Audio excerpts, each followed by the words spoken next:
নমস্কার। বড়দেরকে জানাই আমার প্রণাম এবং ছোটদেরকে জানাই আমার অনেক ভালোবাসা। আজকে আমি শ্রীমদ্ ভগবত গীতা থেকে দুটি শ্লোক বিশ্লেষণ করে আপনাদেরকে শোনাচ্ছি। ধ্যায়ত বিষয়ান পুংস সঙ্গস্ত্রীষু প্রজায়তে সঙ্গাৎ সঞ্জায়তে কাম ক্রামাৎ ক্রোধ বিজায়তে। এই শ্লোকের বিশ্লেষণ করলে আমরা এমনই পাই, মনুষ্য জীবনে বারবার বিষয় চিন্তার ফলে মানুষের মধ্যে আসক্তি জন্মায়। এই আসক্তি হইতে বাসনা বা কামনার সৃষ্টি হয়,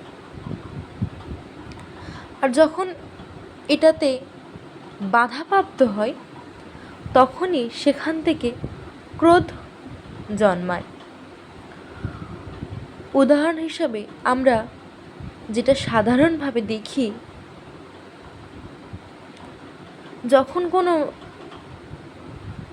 যুবক যুবতী অল্প বয়স, তখন তারা বয়সের সাথে সাথে কিন্তু ভালো মন্দ বুঝতে শেখে, কিন্তু যে সময়টুকু ভালো মন্দ বুঝতে শেখে না, তখন তারা যে বিষয়টার প্রতি আসক্ত হয়ে যায়,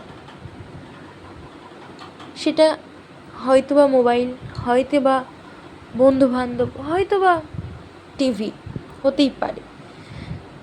সেই বিষয়ের প্রতি যখন আসক্তি জন্মায়, তার প্রতি একটা অদ্ভুত টান সৃষ্টি হয়, যে সেটাতে যদি কেউ বাধা দেয় তখন তার উপর তারা রাগ প্রকাশ করে।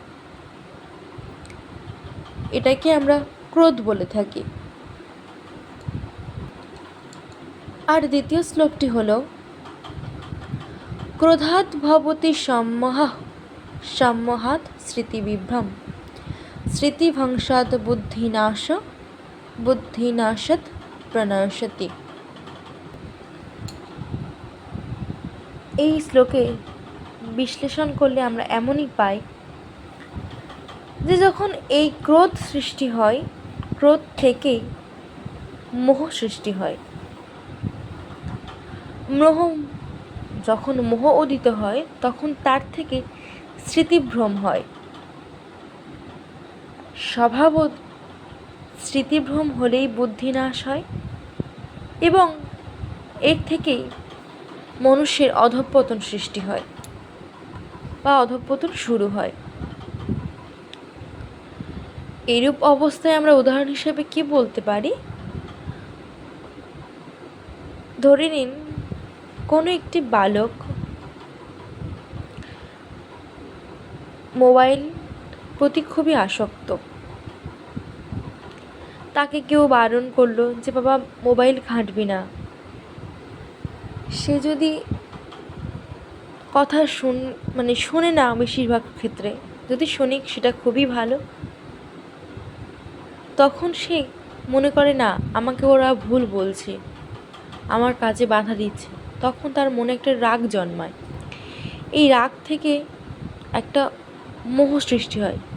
এই মোহর ফলেই তার সেই তখন ঠিক ভুলের জ্ঞান থাকে না।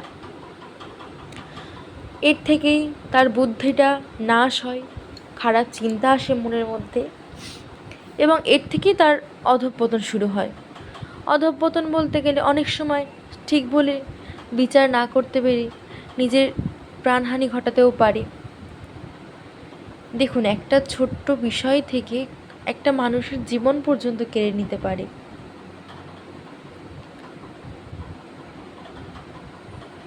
তাই এই দুটো শ্লোকে আমরা শ্রীমদ্ ভগবত গীতার দ্বিতীয় অধ্যায় পাই, যার থেকে আমরা কিছুটা হলেও আস্বাদন করে বিষয়টাকে বুঝতে পারি।